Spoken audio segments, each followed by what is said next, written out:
Hi, I'm Paul Rabideau, and this is session 13, and it'll be the part one of resiliency and burnout. Okay, so let me just start off by asking this question.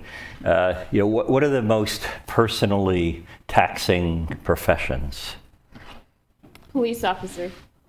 Oh, what was it? Police officer. Police officer would be one. I heard air traffic control. They have to retire really early. Yeah, and air traffic control would be. Yeah, anything else? Psychologist. Being a psychologist or therapist, counselor? My mom used to work as a sex advocate, helping young women flee from abusive men. She said that line of work is very difficult. Okay. What kind of job did she do in that? She would house women Okay. and help them with their situation with the law. Okay. Yeah. Working in human trafficking and advocating there. Getting to know those people, meeting them, and helping them deal with their lives. Anything else? So let's see, I had a list of things. Police officer, I guess this could be like a game show. Number one, police officer. Working in healthcare, like a nurse or a doctor, a teacher, you mentioned counselor, pastor, a missionary. So why so? Why are these difficult professions in that sense of subject to burnout? Some of them are life and death, like nurse, police officer. You can be in a lot, doctor, life and death situations. Yeah, you might witness trauma. Any first responder might experience that. Life and death situations. Anything else? The amount of energy required to fulfill your job, whether it's a teacher, just standing in front of a classroom for a long time, exerting a large amount of energy, planning, and then doctor, police officer, just requires a lot of energy to be able to do your job. So energy, physical energy, mental energy also. And mental energy, emotional energy. I had a friend who was a high school teacher, and he just said you always have to be on, and that was I think it's what you described. So I would say that's the case, right? The constant emotional connection required. But additionally, the things you have said, the exposure to very difficult situations that could be life or death or traumatic, and even if not, let's say, directly traumatic for you, traumatic for the person you're helping, and there is something called secondary trauma, being traumatized by witnessing or engaging with others who have been traumatized. But it's this constant emotional connection with others. Right? So burnout, as we discuss it, you'll see it brings together some of what we've already talked about in terms of emotions. But like, what kind of emotions describe ministry burnout? And there'll be some that are a little less intense and some that are very intense.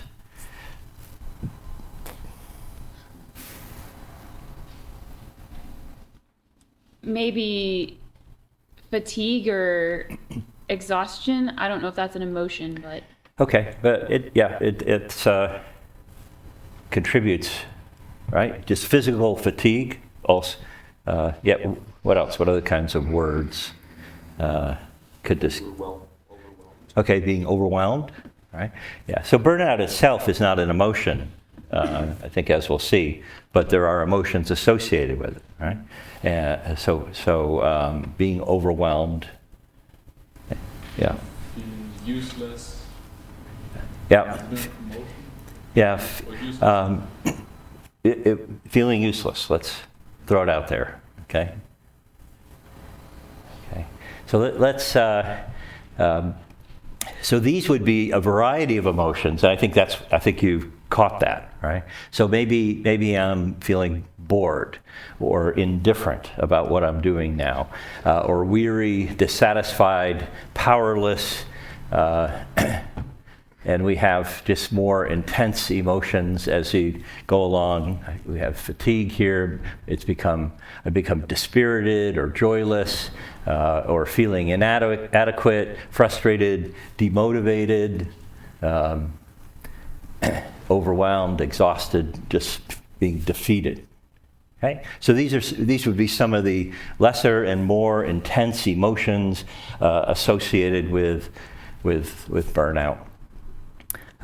So let's define this so we know exactly what it is we're talking about. This term burnout is used quite a lot, but it does have a specific definition.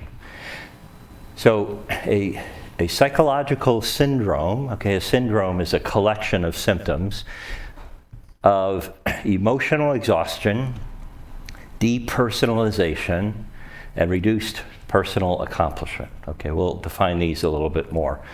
Caused by a crisis in one's relationship with work, okay, done with people in need in an environment of chronic emotional stress. Okay, so this is a definition of burnout. So it has these three dimensions, and you can see it's related to a work situation.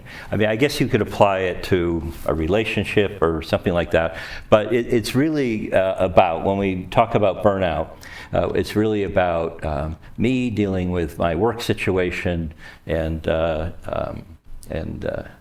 people, generally when that is with people who are in need in an environment of stress. So let's dig a little bit deeper here. So these three elements. So burnout could be any of these three, or all of these three, or two of these three. And if I'm feeling burned out, then it's important to understand, what is it, which of these are occurring. So emotional exhaustion, okay? Feeling depleted emotionally, not being able to give any more of myself. I feel like I just can't give anymore. I can't do anymore for the people I'm working with. It could result in irritability and physical fatigue, and it's stress, and I feel, I'm debilitated. I'm just not functioning well anymore. So that would be, that's probably the typical thing, that the set of things that people mean when they say they're burned out, is this emotional depletion. But it also could be depersonalization, a loss of idealism. The thoughts I had about this career, this job, this group of people, and I've lost my idealism for the job or the people. I have negative and cynical and callous thoughts, and I feel distant from my client or the people that I have come to serve.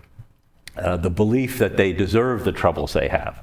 So when that starts to creep in, I used to be sympathetic and empathetic, and now I'm just not that at all. These people, they deserve what they have, what they get, and this is dehumanizing the people that I'm working with. Okay, so that is another aspect of burnout, and how I think about the people I once came to serve. Okay, or myself, thinking about myself, that I'm just not accomplishing anything anymore, or not what I used to, feeling that little good is being accomplished by my efforts, low morale, withdrawing, and a diminished ability to cope with the stresses that will come from working with this kind of population. Evaluating yourself negatively and the work you're doing, I'm doing a very poor job, or maybe actual reduced productivity or capability, that I feel like I'm not doing a good job anymore, and maybe in fact I'm not doing a good job anymore. Okay? So the three different kinds of symptoms associated with burnout. Okay, so clinically. But there's settings or environment that could make burnout more or less likely. And so let's say I'm older or younger, okay, my age, am I more or less likely to be subject to burnout? What do you guess about this? The older you are, the more likely you are to experience burnout. Okay, you said older, or are you more? Yes, that's the question. And That would be my answer. okay, and that's your answer. So actually, younger people are more likely to burn out because of emotional exhaustion. Okay, and that probably has something to do with maturity. How about men or women more likely to burn out? Women. Okay, men are more likely to, because they are more likely to depersonalize. Okay, someone told me, a missionary from South America told me that he had a colleague from another organization, and he was ready to retire, I don't know, 60s or 70s, and he would just sit on top of his roof and with a BB gun and shoot at the people that he was there to serve, right? And he was just so out, beyond being able to serve, and that would be like depersonalizing, right? Dehumanizing. Personality. I go, like, what type of personality would be more likely to burn out? What's that? Are we talking like introvert versus extrovert, or are we talking? Whatever you might think here. I think people who don't have patience or are irritable.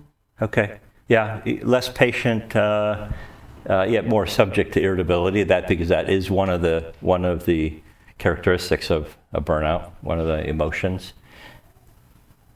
You can imagine maybe a hard driving type A person would be more likely to burn out because they're already just themselves tend to be stressed, creating stress in order to, with the idea of accomplishing more.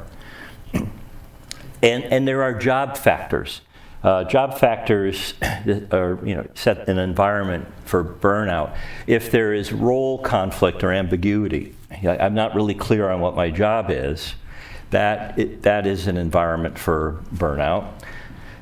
Resource deficiency, we just don't have what we need to do the job, at least the way I think about it. This would be teacher, probably, environment, can think of that. But, a lot of, any environment where I just don't feel like I have the resources I need. I don't have, I'm micromanaged, I don't have autonomy or freedom to do the job the way I think I should. That would lend itself toward burnout and less social support. Social support is very important for, everything human. And if you feel like you're more out on your own, then you'd be more likely to burn out as well. So some of these don't seem quite intuitive, or it's not what you would guess, but research shows this kind of stuff, and some of them are very intuitive. So I would say this, that these are factors that contribute to a more difficult work environment, but it doesn't mean I won't go, right? I won't go to the mission field, or I won't take this job, because a lot of the jobs that we described are very rewarding. It's just that I need to be aware that this is a high-risk job when it comes to burning out, and I need to take care of myself, maybe more than I would otherwise. And at the end of our talk here, we'll talk about how to take care of ourselves. Okay, so I use the example of missions, but just ministry in general. But I am going to use some missions things that will apply to the mission field more than maybe working in ministry in the U.S. or North America. So, but why would maybe missions be even more challenging than most helping vocations? Maybe because some missions are not supported as much as people would like them to be. Okay, yeah, I mean, it may literally not really be supported well enough, but and there's also probably an idealism about that. There's always more to do, and we may not have the resources, but literally maybe under-resourced, right? That factor. What else about being a missionary? Like the youth environment changed. Like your family is not there, the language is different, the culture, the food. Like many little or also big factors. Yeah, but all of those factors that, the social support that I had with my family or friends, I've left that and I've gone into a situation where I may not immediately have, or I probably can't replace that social support. But then on top of that, you're dealing with language, learning language. I can't really speak the language. That takes a lot of energy to engage with people. If I'm not that as good at the language, it may cause me to withdraw.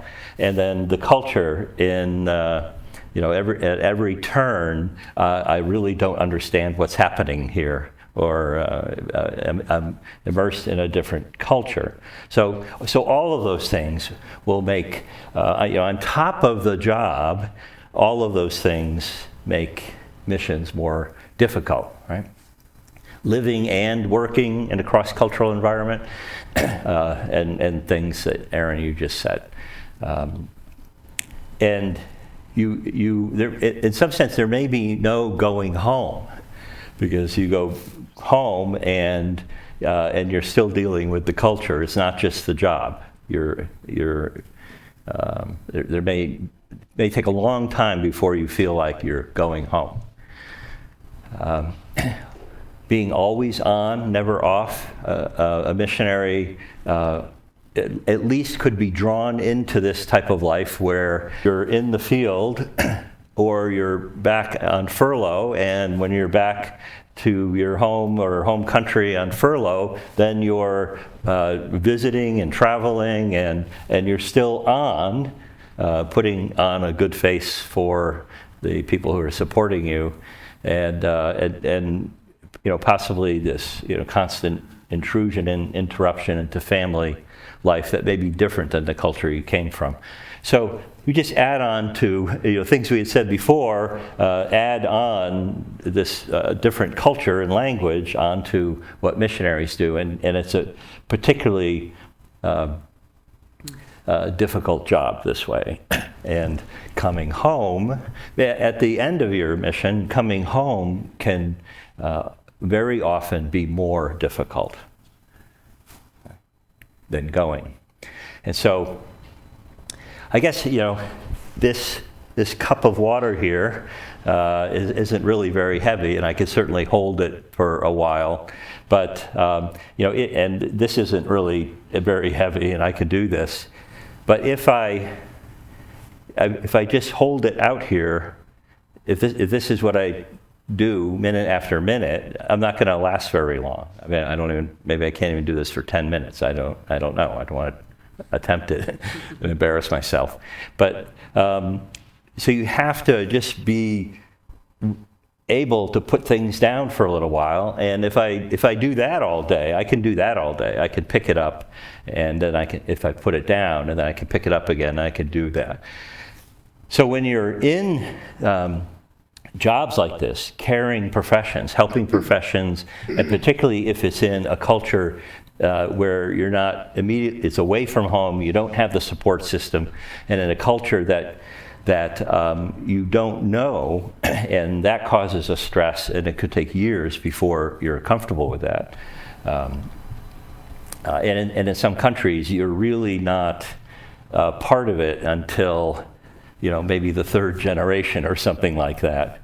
And I suppose that could happen across you move across the U.S., you're not really ever, I don't know, a West Texan until I don't know. Maybe your kids would be. I'm not sure if it's that way. But being accepted into your culture, that just creates additional stress. Okay, so what I want to do is look at, given that is what burnout is, and taking a clinical look at it and defining it carefully, as we have here, let's turn to the Bible and look and see if burnout shows up in Scripture, which I think it does. The word is not used, but there are other words. So I think this phrase, do not lose heart, okay? And do not grow weary, do not grow faint. Okay, this phrase shows up a pretty good amount in Scripture, and I think it does describe burnout. But we'll take a look at that. Let us not lose heart in doing good, for in due time we will reap. But if we do not grow weary. Okay. But as for you, brethren, do not grow weary of doing good. Therefore, I ask you not to lose heart. They ought not to lose heart. So these passages come from Paul and Jesus, and in the context, I think we're talking some aspect of burnout. So here is Jesus, and Jesus told them a parable to the effect that they ought always to pray and not lose heart. He said, in a certain city there was a judge who neither feared God nor respected man. And there was a widow in that city who kept coming to him and saying, give me justice against my adversary. For a while he refused, but afterward he said to himself, though I neither fear God nor respect man, yet because this widow keeps bothering me, I will give her justice, so that she will not beat me down by her continual coming. And the Lord said, will not God give justice to his elect who cry to him day and night? Will he delay long over them? I tell you, he will give justice to them speedily. Nevertheless, when the Son of Man comes, will he find faith on the earth? Well, I think first of all, this judge is burnt out, right? This is someone he's supposed to be serving, but she is beating him down, and that's how he feels. So that's not Jesus' point here.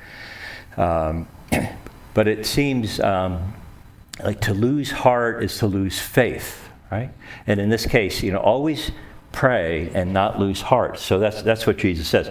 Keep praying. Don't lose heart. Don't give up. Don't give up. Don't give up, right? And in this case, don't give up praying. Okay. So to lose heart is to lose faith. Okay. I guess to stop believing that this is work. This will help. This will work. Okay. And that so our job is to be faithful and to trust and to not lose heart, okay, and to stick with it. And God's job is to respond, right? So Jesus' point in this story, this parable, is that it's God's job to respond, right, in His timing and in His way. Our job is just to keep going, right? To not lose heart, to not lose faith, to not quit. And so this story he tells illustrates that. And even under even under these very bad conditions, and the widow pursuing this judge, even somebody who doesn't love his people will respond eventually, and God loves his people. Right? So do not lose heart. Remembering that, don't forget that. That helps to not lose heart. Okay. So this weariness and this loss of heart, we've talked about this model that thoughts create feelings. So some of the thoughts associated with losing heart might be because we're just being too responsive, okay, or we're taking complaints too personally. Maybe we're personalizing the failure. Things sometimes don't work out, but we're personalizing that failure too quickly. Or maybe our priorities are wrong. Maybe we're comparing ourselves to others, exaggerating negative negative things that are happening, and ignoring the positive things that are happening. We become resentful of other people, maybe attributing too much power to those who are working against us, and maybe too little power to God. So these are thoughts, all of these are thoughts. These are things that we might think about our environment and what's happening, and that will produce these sort of feelings. If I'm thinking this way, then I will become depressed and maybe fearful and resentful to God. I might have personal feelings about being wretched, wishing to die, or wishing to quit, maybe literally wishing to die, but to quit and feel overwhelmed and overburdened and isolated. Okay? So we're going to look at some examples of people who thought this way and felt this way from Scripture, right? So some of these guys, we'll look at Moses carefully and Asaph, his psalm, and there are notes about Elijah, but we won't look at that one carefully. But you know the Elijah story probably, and we'll summarize it. So let's just take a look at some of these giants of the faith, but who suffered some aspects of burnout and thought that way, and their ministries were difficult. Okay, so in Numbers 11, and the people complained in the hearing of the Lord. Now the rabble that was among them had a strong craving. And the people of Israel also wept again and said, "Oh, that we had meat to eat. We remember the fish we ate in Egypt that cost nothing, the cucumbers, the melons, the leeks, the onions, and the garlic. But now our strength is dried up, and there is nothing at all but this manna to look at." Moses heard the people weeping throughout their clans, everyone at the door of his tent, and the anger of the Lord blazed hotly, and Moses was displeased with that. Okay? So, Moses said to the Lord, that's the setting, "Why have you dealt ill with your servant?" And so let's think about here, and you guys read this, these elements of burnout. Okay. Why have you dealt ill with your servant? And why have I not found favor in your sight, that you lay the burden of all this people on me? Did I conceive all this people? Did I give them birth? That they should say to me, that you should say to me, "Carry them in your bosom as a nurse carries a nursing child to the land that you swore to give their fathers. Where am I to get meat to give all these people? For they weep before me and say, 'Give us meat that we may eat.' I am not able to carry all this people alone. The burden is too heavy for me. If you will treat me like this, kill me at once, if I find favor in your sight, that I may not see my wretchedness." Okay. So what are some of the thoughts let's start with thoughts, okay? Some of the thoughts that Moses is having that might lead to burnout. He's considering himself wretched. He's personalizing what's happening and considering himself a failure. Yeah. He's taking this on as his failure, right? And he feels wretched. What else is he thinking? Definitely the last one, attributing too much power to those against him and too little power to God. Yeah. I can't do this. Yeah. Okay. Anything else you see here? He's taking the complaints personally, he's taking the complaint of the people of Israel against himself. Yeah. There's a billion people out there, and that's a lot to listen to, and evidently everybody, or maybe he's exaggerating. Like everybody in their tent is outside their tent is complaining, but and this is weighing on him. He's taking responsibility for that and taking it personally. Right? Okay. So let's just look at a couple of these things. So some of these, so I've highlighted some, and you captured some of this. The people complained, this rabble, which I think was a group of people who kind of came along with the Israelites out of Egypt, they had this strong craving, and the people were weeping, and the Lord was angry. And Moses was displeased with that, and I guess with the whole situation. And Moses said to the Lord, why have you dealt ill with your servant? So he takes the Lord's anger as also to be to him. And why have I not found favor in your sight? You lay the burden of all this people on me. Right? So, I mean, this is a high-stress job for Moses, leading needy people, and they do have difficult problems. Right? So that was one of the environmental stressors.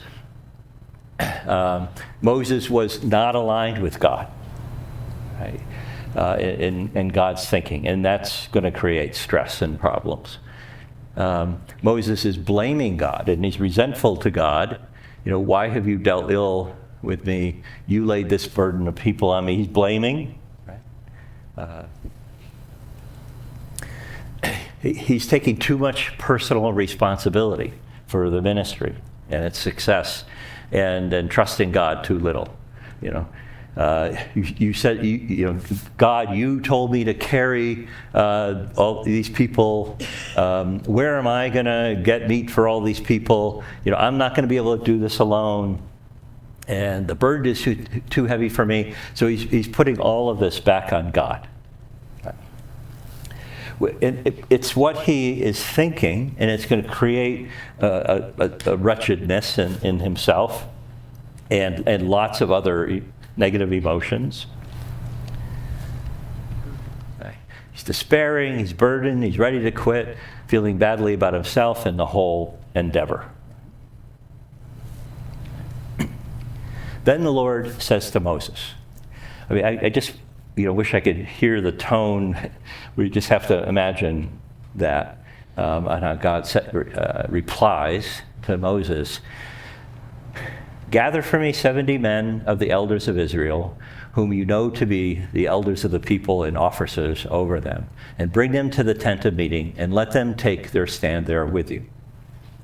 And I will come down and talk with you there. And I will take some of the spirit that is on you and put it on them, and they shall bear the burden of the people with you, so that you may not bear it yourself alone.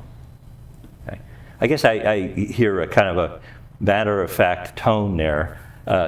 God is not stressed at this, or anxious, or feeling wretched about himself. Like, man, I thought this was going to work. I thought Moses was going to be able to, lead 1 million people all by himself. Okay, but I don't think that's what God is thinking. Right? So I think God has I'm supposing God has a calm tone, because I'm supposing he's not stressed and he's calm. He can handle this. He has a solution, and he has the resources. He has many other people that he has 70 who can bear the load, and he cares about Moses, and he cares about the situation, and he wants to talk about it. Okay, let's gather here, and we're going to talk. Okay, so Moses is he's spinning around chaotically, and God is just watching, and he cares, and Moses says all these things out of his feelings. So he's thinking a certain way, he's feeling a certain way, and he's behaving a certain way. They're congruent, right? It's just very negative, and okay, we can do something about this. Let's talk. Okay.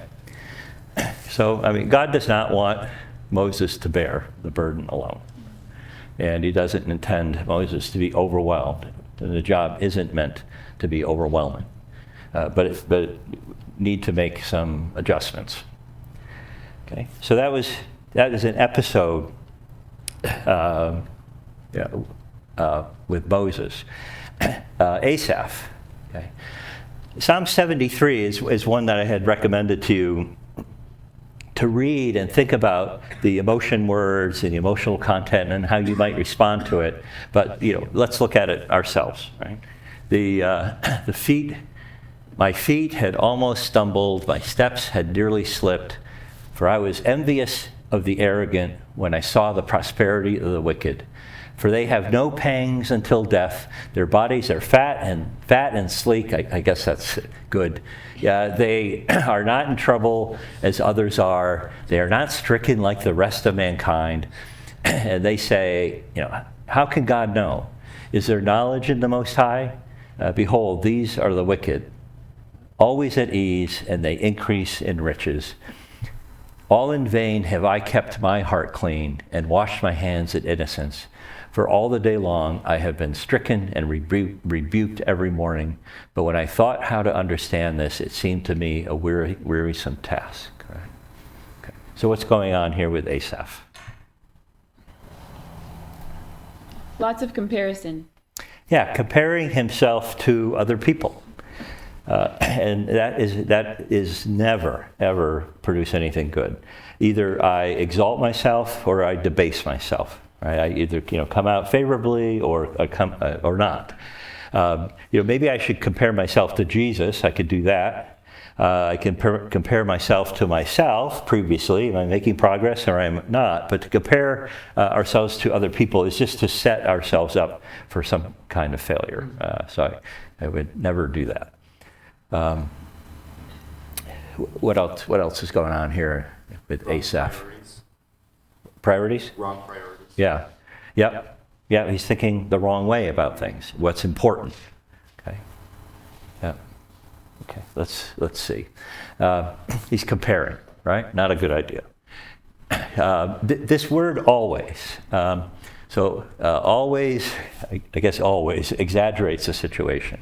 There are words like this, always or never, or phrases that have the same effect. Nothing is ever always or never, right? So maybe that's the one valid way of using that idea, it's always a bad idea to use the word always or never. That never produces anything good, okay? So when you read something like this, or you hear that in somebody, or you say that yourself, it's a good time to stop and to reevaluate, because when we were talking about gratitude, you can always find something, okay, to be thankful for, right? At least as a believer, even if it's just, my name is written in the book of life, right? I'm going to heaven. When this is done, that is true, and if that's all I have, that is a lot, and I can still be thankful for that.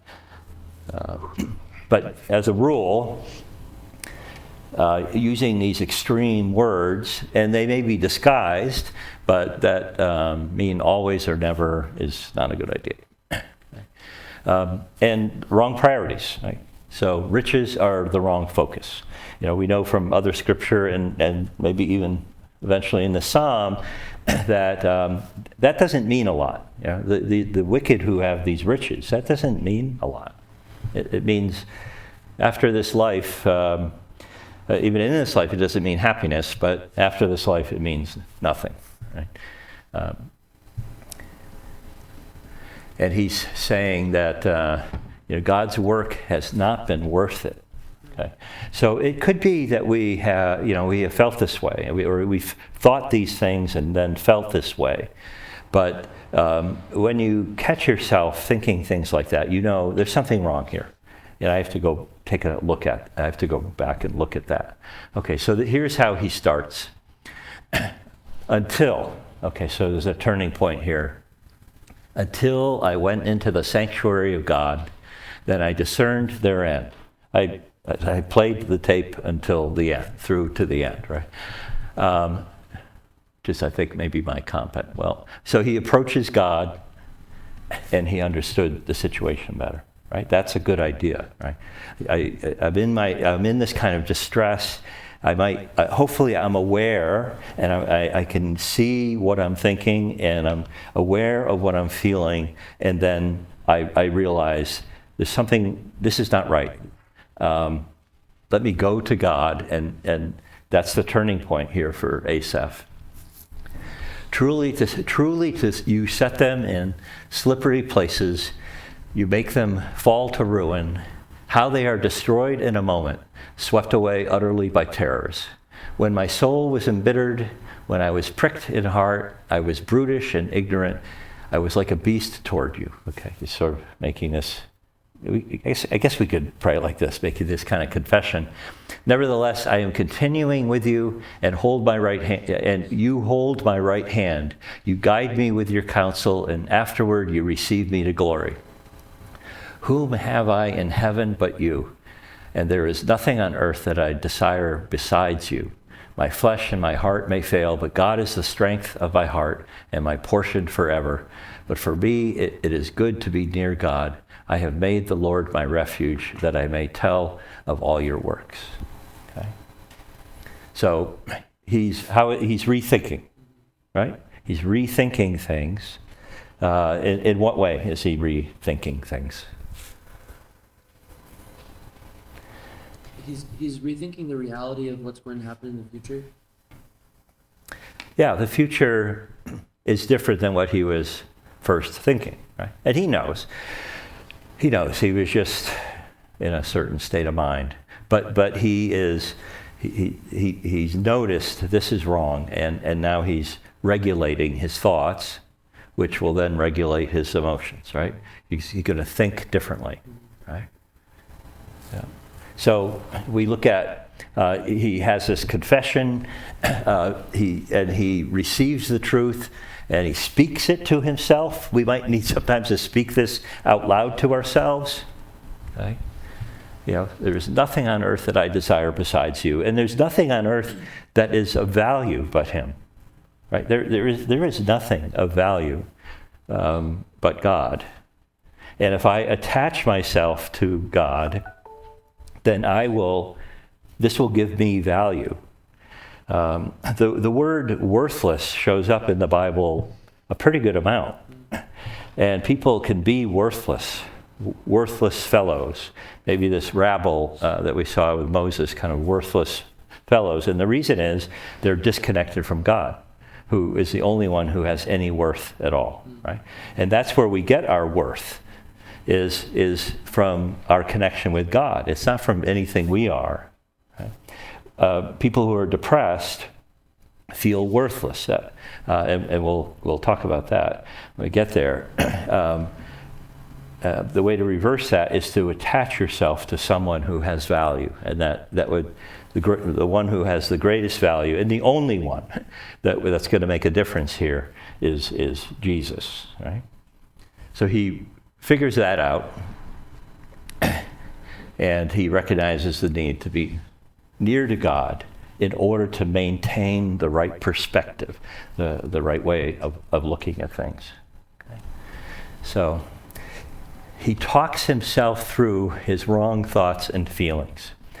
So this is a really good psalm, and I recommend you take a look at this and see how Asaph, who starts off with all of these wrong ideas, and it creates all of these negative feelings, but then he stops himself and examines these wrong thoughts, has better thoughts, talks to God about it, has better thoughts, and then has better feelings.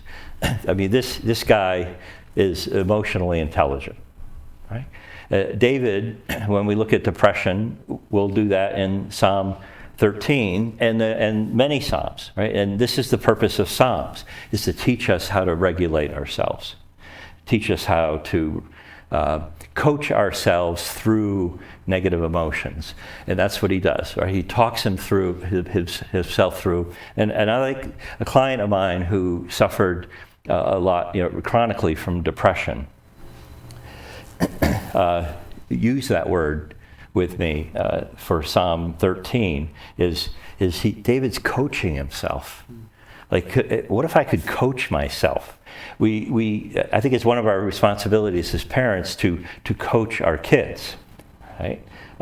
And coach them in their emotions, how to think about things that happen. I fell, and I look up at Mom, like, so how should I respond?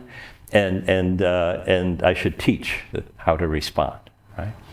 But we as adults even need to learn that, and the Psalms help us. And I think looking at things that, the way Jesus handles situations many times, help us learn how to coach ourselves as we mature. Coach yourself. Other people will coach you, but I have to learn how to coach myself, and that's maturity. Okay, so Moses was feeling resentful against God, overburdened, overwhelmed. He was too responsive. He was too responsive to his people, and that burned him out. Right? We can't take. We should be careful not to be over responsible. That's called enabling, because then it allows the people to be under responsible. For example, an addict cannot do what he does all by himself. He needs other people to feed him and house him, and to be over responsible so that he can be under responsible. Right? So he took on too much responsibility, and then he was personalizing their complaints. You should listen to complaints, but it doesn't mean you have to take personal responsibility, and that led to a sense of failure and wretchedness and wanting to quit and even literally die. Right? Okay. Asaph, comparing himself to others, exaggerated the positives of others, and underweighted the negatives, and exaggerated his negatives and underweighted his positives and the relationship he had with God. So he was focusing on the wrong things. Right? The world is upside down. Okay, so we know that the world is upside down. So we start in the Garden of Eden, and then the world got turned upside down. And then part of our job is to turn it upside down again, right? And I'm amused that in the book of Acts, that's what people said about the Christians. They're turning the world upside down. It's like, we're turning it back upside right, the right way, right? But we are turning it upside down. And I think it's, not unreliable when you see how the world does things, how they prioritize things. You just turn it upside down, and then that's about right. Like, what's important before marriage? The world has some ideas, like, sex, that's at the top of the list. And you get married and you realize, no, that's down the list a ways. There's so many other things that are more important. And Elijah, we didn't cover in detail, but I have notes in the deck. You probably know that story. He's afraid. He's afraid of Jezebel because he's killed a bunch of her false prophets. He wants to quit and to die. He's depressed. He feels isolated. I'm the only one. He wasn't the only one. He complained about the people. He attributed too much power to Jezebel and those who were pursuing him. Okay. Too little power to God. And he was unrealistic about how bad things were. That's how he was thinking, and it was creating a set of feelings that are predictable. Right? So these feelings were from wrong thinking, and for us, just thinking about the emotional intelligence, the framework, that if we find ourselves experiencing these types of feelings, asking ourselves, okay, well, what is it I'm thinking that produces this? And let me evaluate that and get it right. Okay. So. Okay. Yes. Go ahead. Oh. So. So the answers here. Moses recognize with God's coaching, Moses, God coached Moses. Maybe later on, Moses was able to coach himself. Okay? But he recognized that this is not intended to be his burden alone, but to be shared with others, and mostly shared with God. And so he learned how to delegate in that episode. Asaph thought more long term, right? Not just about what this life is all about. And then also about the consequences. So the phrase I've used, he played the tape through to the end, and he realized, no, the wicked do get what they deserve. And taking this eternal perspective, what life really will be, life in a much longer perspective. And he got close with God again and trusted him, right? And understand his goodness. And Elijah learned, things are not as out of control as he thought. I mean, he thought they were completely lost.